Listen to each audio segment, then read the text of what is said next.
I'm Flavia Zimmerman from the Australian Institute of International Affairs in Western Australia, and today we have with us Professor Shafiq Gabra from the Kuwait University. And I would like to acknowledge and thank the University of Western Australia Centre for Muslim States and Societies, the Centre for Arab and Australian Relations, and the Australian National University for sponsoring Professor's visit to Australia.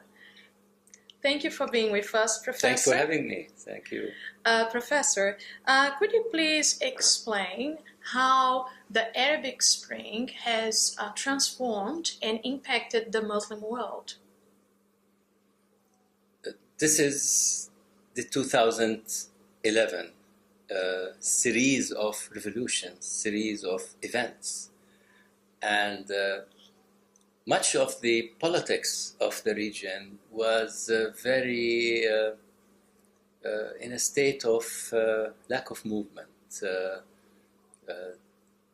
Many problems, many issues led to the Arab revolutions of 2011.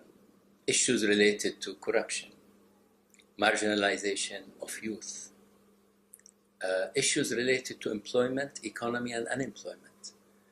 Issues related to cities and density of people without any serious planning in not all over the region, but in a big chunk of the region, particularly where you have larger numbers of people and larger populations, 30 million and 40 million and 80 million and 100 million. It ended up exploding. So it's a generational paradigm shift, a generation that wanted to express itself, to be political, to participate, to challenge, to seek a government that is more accountable, to end corruption or minimize corruption, to bring about representation, democratization. These were the slogans, these were the attempts. So the 2011 era is an important era. And I believe that the complexity we are in today, in 2017, has to do more with the reaction of many regimes to the 2011 rebellions, rather than the rebellions themselves. The rebellions themselves were after certain ideals and changes in the politics of the region. It is the counter-rebellion, the counter-revolution that ended up fragmenting, creating a very serious onslaught on all the youth and all these expressions. A coup took place in Egypt, a military rule was established, civil wars just over several Arab states. Syria is the worst among them. So that brutality that came after the rebellions, the counter-revolution, is responsible for the state of the region today. Thank you very much, Professor. And if you could please explain and expand a little bit more the political events that unfolded in Egypt. You were mentioning the Arabic Spring and how the move towards democratization later on paved the way for the counter-revolution. So if you could please expand a little bit more, how possibly, if someone could predict the brutality that unfolded in Egypt, and if you could explain a bit more the political actors and why events turned out the way they did. So 2011 takes place, and it happens in Tunisia, it moves to Egypt, Libya, moves to Yemen, it equally moves to Syria, and there are also effects of these revolutions in the form of social movements in other countries in the region, Bahrain, Kuwait, others. You got social movements that didn't want to change regimes, but wanted to seek reform and important elements of democratization and accountability, or better representation, or they wanted political parties to operate, or mandate. So a whole range of things in different countries. keep in mind that the generation that rebelled in 2011 was not experienced. Revolutionary, it had good intentions, but it did not have the kind of political training and background due to the fact that politics, in a way, in much of the Arab world, not all, but most of the Arab world, was not allowed. Political parties were always persecuted if they were genuine, and if they were a shell, then they existed as a shell, and they were penetrated by the authorities more than anything else. So there was no real political experience. So once these rebellions took place, it was very hard to put a coalition. And the most organized of the grassroots movements in the Arab world, always in the opposition historically, were the Muslim Brothers. The Muslim Brothers, as I see them, it's a form of relating to Islam like born-again Christians relate to Christianity. Isn't much difference in the way they look at things. Maybe if you put them together, they will have a lot to talk about. However, the difference is that the Muslim Brothers in the Arab world could not operate all the time in the open, while born-again Christians operate in a democratic society. So the end result is always somewhat being in the open allows for dialogue. In the case of the Muslim Brothers, it didn't allow because they were persecuted all the time by different regimes in Egypt as well as in the region.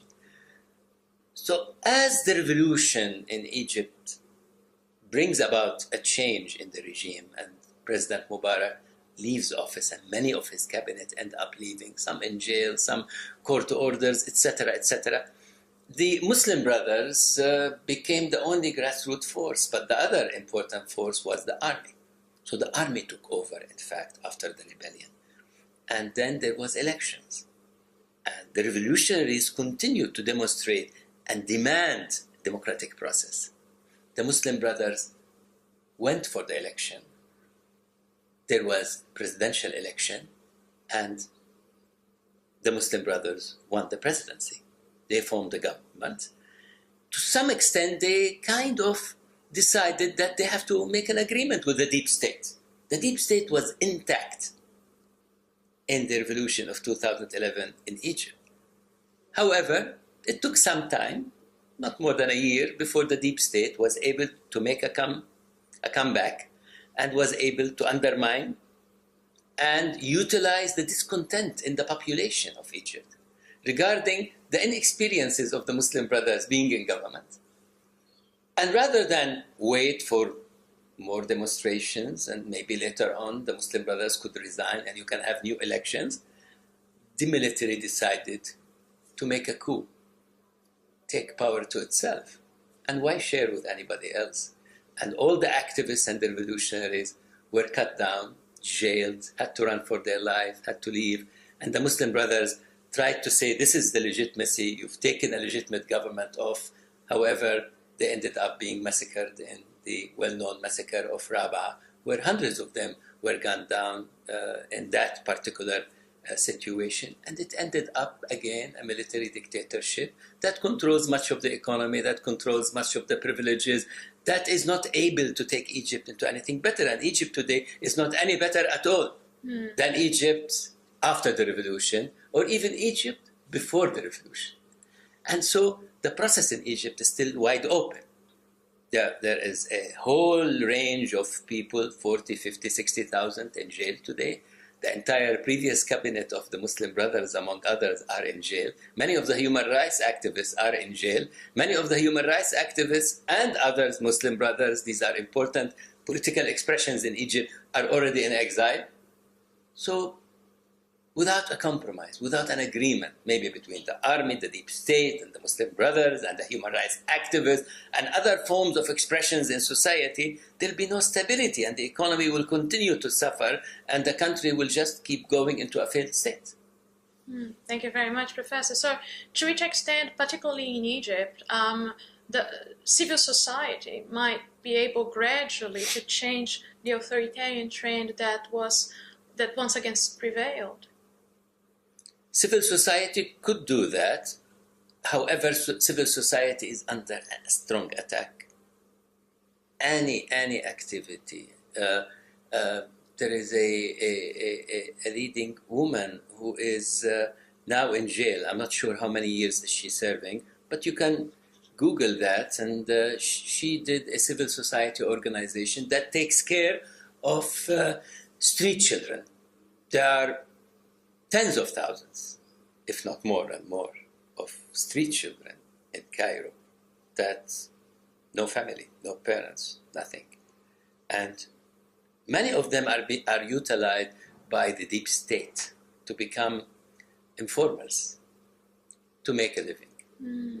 And this lady was trying hard to create an organization that takes care of them, that provides them some education, that provides them some training for life. She's in jail now. So that's telling of that the regime does not tolerate any activity. And for it, it's a nightmare because activity could later on lead to rebellion, but lack of activity will lead to a failed state. So this is where it is. At some point, probably the poorer sectors of society will explode because the economy is in an extremely difficult situation. Thank you very much, Professor. Very interesting.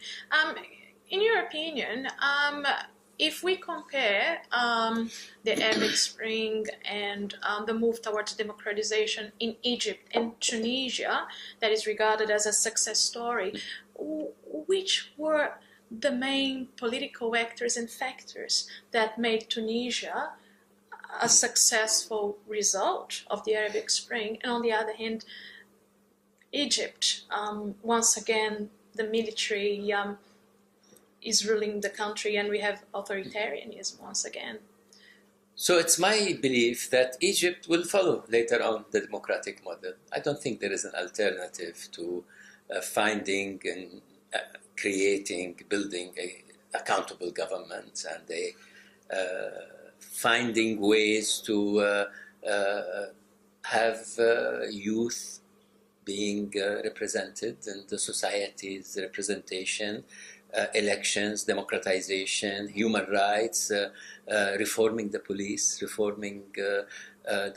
and the security, and finding ways by which the army will get out of politics and slowly but surely get out of the economy. Now, Tunisia was different in a sense that Tunisia did have a much stronger civil society, on the one hand.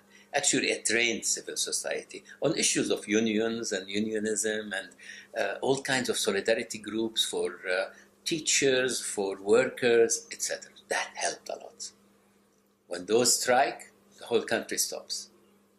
On the other hand, Tunisia had a more modernizing state structure. That goes back to the era of Bourguiba, who in the 50s and 60s and 70s played an important role in bringing a modernized bureaucracy and a modernized structure, and even regarding women and men, regarding equality on certain issues, that helped. It's not the only factor, but these are factors. 3, the Muslim Brothers of Tunisia were not exiled in an Arab country or in Afghanistan. They were exiled, they were under pressure, they were repressed in Tunisia under Ben Ali's regime in throughout the 1990s up till the revolution of 2011. But where did they go? They went to Paris and London. So in a way, the Muslim Brother outlook of the Tunisians was impacted by seeing other models of government at a very close proximity, and maybe allowed for more thinking regarding the relationship of state to religion, state to society. And it's in that context that I believe that the Muslim Brothers in Tunisia are in the forehead. They're way ahead in their thinking regarding state and society, important elements of separation between state and the religion, ability to understand other points of views, ability to create coalitions, to compromise. They have a evolved in a way it looks similar to the way Muslim brothers evolved in their thinking in Morocco. To some extent in Kuwait, there is that evolution. So it's like we say fundamentalist Christians in the 18th century and 17th century, later on in a democratic context, evolve into Christian Democrats. And they are part of this socio-economic democratic evolving experiment in Europe and in other countries of the world. I think the Arab world, if it goes through a democratic experience, there is a big chance to incorporate the Islamic trend into such an evolutionary process. We only need to try, and we only need to give a chance. Mm-hmm. Thank you very much. And in the light of the latest developments in the Syrian conflict, could you please just give us an overview of the main factors that have triggered the situation in Syria, and whether there is any hope for peace in the future? I mean, we woke up this morning on strikes by the Trump administration on a Syrian base because the Syrian military did use chemical weapons, a particular gas, against a Syrian village of innocent civilians, and created a disaster there. And that has happened more than one time. It was understood during Obama's administration that the Syrian regime surrendered all their chemical weapons. It looks that they didn't surrender, and they've tricked Obama, and it looks now that they're up for a very difficult battle with the new administration. However, when we look at Syria, we need to understand the following. In Syria, there was a rebellion in 2011, part of this Arab revolutions of 2010 to 11. But Syria started in 2011, and in March 2011, it was affected by what happened in Egypt, among other places, in Libya, etc. The first wave of the Syrian rebellion was composed of young, I would say innocent, youthful men and women who came to the streets with no experience, but they had their hearts and minds in the right place. They just wanted a more accountable government, a government that provides them freedom, that provides them an ability to live with dignity, that provides them a future, that allows them to be employed, but also to be able to have the kind of human rights that does not persecute you and does not let you be, like in Syria, under the influence and under the intervention of about 16 different security apparatus in every city, where whatever you say, it's a very brutal dictatorship. Has been so for a long time. There were hopes that Bashar al-Assad will be the liberal one, the younger one, not an iron type, Soviet-style regime, but did some changes, however, ended up marginalizing important sections of the society and did not change the security apparatus, which was extremely harmful to the daily lives of Syrians. So there was a rebellion. All those who organized the rebellion, all those activists who were involved in the rebellion were hunted down. 10 to 14% of this first and second wave of organizers who led the rebellion were all either taken from their homes or shot at during demonstrations or sniped by their snipers of the regime and arrested, many arrested, and they were all murdered in cold blood. 10 to 14,000 of those activists were murdered. So you ended up you skimmed the leadership of the rebellion, the peaceful rebellion, the non-violent rebellion, the rebellion that wanted peaceful transformation was totally cut down and gunned down. That created a vacuum. I believe that the Syrian regime has calculated this well, and they had in their jail hundreds of Qaeda people and ISIS-like who were allowed to operate from Syria against the Americans after 2003. Throughout 5 and 6 and 7, when Americans were very much involved in Iraq, through the borders. But when the situation changed, and the Americans became less involved, and these Qaeda and the ISIS people were crossing the borders and still doing their attacks, the Syrians decided this is over. The Syrian regime decided this is over, so they put them in jail. When the Syrian rebellion began, and they hunted down all the activists, peace activists, they released all the ISIS and Qaeda people from their jail, believing that they will go and fill the vacuum on the other side. And therefore, nobody then in the world will say that the Syrian regime is fighting peaceful young activists, but is fighting terrorists. And it's this paradigm of either Assad or the terrorists is what the regime wanted in order to get the world to come again to support whatever the regime does in violations under the disguise of fighting terrorism. So this militarized the Syrian rebellion, and there were a lot in the Syrian rebellion who had good understanding, tried to avoid militarization. Some of those militarized stayed on the moderate thinking, like the Syrian Free Army, like others who were involved. But yet ISIS emerged, and the Assad regime was in a way gaining from that aspect, but it was the regime's strategy. So, to put it in a nutshell, America can destroy ISIS. The world can destroy ISIS, but ISIS is not the problem. ISIS is the symptom of the problem. The real problem is the kind of regimes that produce ISIS, such as the Assad regime, that in its tactics and in its strategy wanted always to have an extreme in order to justify all violations of human rights, chemical attacks on populations, etc., etc. This game has to be pointed, and it has to end. And so to get Syria out of where it is, Assad will have to go.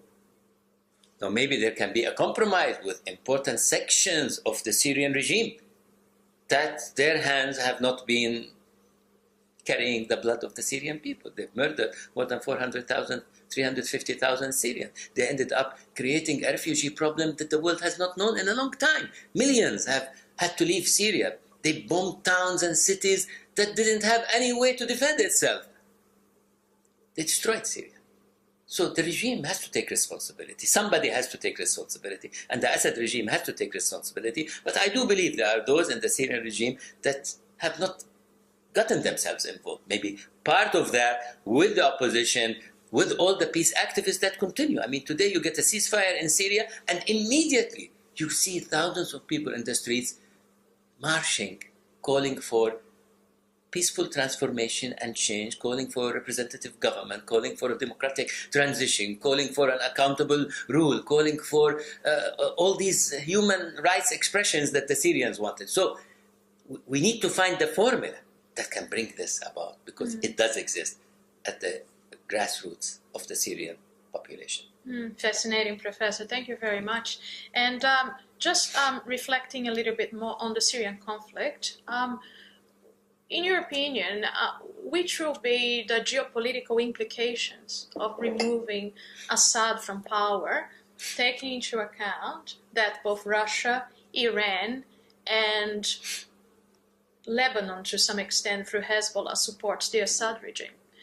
So Hezbollah has been highly involved in support of Assad, Russia as well, but not necessarily that Iran and Hezbollah and Russia are going to go all the way defending the Assad regime. The Assad regime is a weak regime now. It is fully dependent on Iran and Russia. If Iran and Russia decide tomorrow that Assad will not be the president, they can make it happen. So this set of powers also, not necessarily Iran and Russia see eye to eye on Assad or eye to eye on the future of Syria. And we have the Trump administration also has its own evolving vision of Syria. And you also have the Syrian people and what they want, and the Syrian rebellion, which continues to have. And you also have the Turks, and you also have the GCC countries. So all together, it is a reflection of the regional structure, and yet the Syrian people continue to express themselves. Just recently, the opposition was able to take whole areas. Then it lost it. Then it gained others. So there is a fighting spirit among the Syrian people, and at the same time, the Assad regime is in its weakest point, and it will not be able to rebuild Syria. It will not be able to control the entire territory. Neither the Russians can control the entire territory. They will be stuck in a long war, complicated war, and there will be casualties. Neither Hezbollah, neither the Iranians can control the entire territory of Syria. So there has to be a better vision for the future without Assad, and a way that can fulfill the aspirations of the Syrian people, or else this conflict will continue with definitely regional implications. Thank you very much, Professor. Now, just giving closure to our interview, if you could please give your opinion on the Palestinian-Israeli conflict, and to which extent there is any hope of peace between Israeli and Palestinians, and to which extent Israel has been willing to make compromises to settle a peace deal. So Israel, under Netanyahu, has not been willing to make any compromise. There was a time when such a compromise was potentially possible. There was Rabin, the Prime Minister of Israel, and there was Arafat on the side of the Palestinians.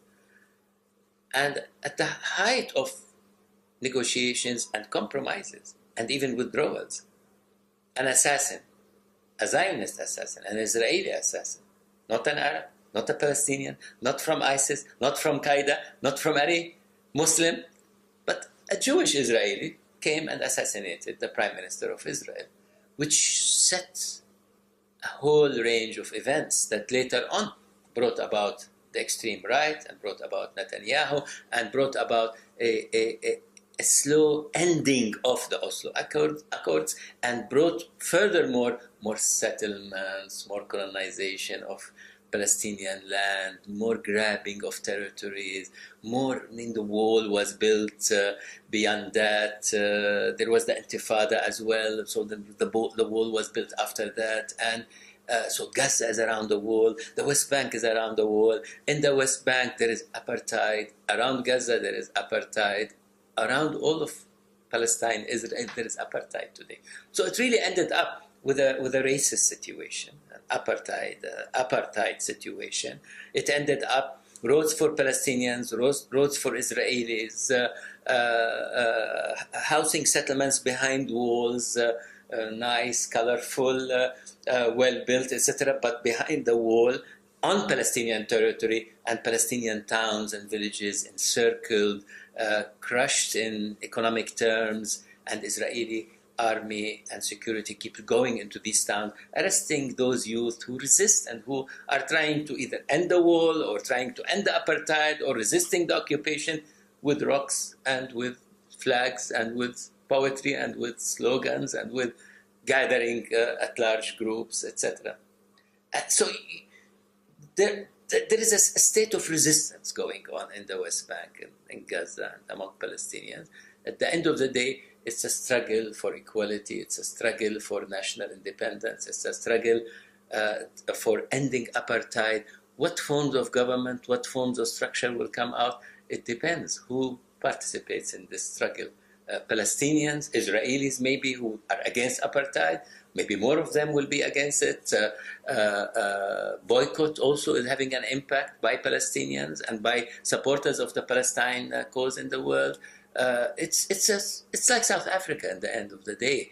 And there has to be a resolution at some point, but it has to be just, equal, that allows people to be happy, allows people to live with dignity, that allows people to claim their territory, to claim their life, that allows people to find solutions to deep-rooted problems that Palestine, since 1948, we've had the Nakba, the catastrophe that ended up creating hundreds of thousands of refugees, then other wars. Now they are saying Jews want a connection to the land. Whatever the historical 2,000 years ago connection is, Palestinians with a more recent connection want a connection to the land, whether to visit, to come, to settle for a while, whatever it is, to pray, to visit the mosque, to whatever they want to do. I have to find a solution to this. Palestinians are emotionally connected to this land. I understand Israelis and Jews are connected to this land. How can we solve this problem? It has to be addressed. And it cannot be one group coming after 2,000 years, waking up one day and saying, oh, 2,500 years, we had an existence in Palestine. Now we need to come and settle. And then what do we do with the natives who've also been settled? And it wasn't an empty country. It wasn't an empty land. Settled over hundreds and thousands of years as well, and then kicked out from their land. And they have a connection. And they are educated, capable, try to organize, have an amazing diaspora, have capital, have life, and they want that connection to continue. So the struggle goes on until fairness is found in one way or another. Pleasure talking to you, Professor. Thank you for being with us, and for more information, please visit our website, www.internationalaffairs.org.au.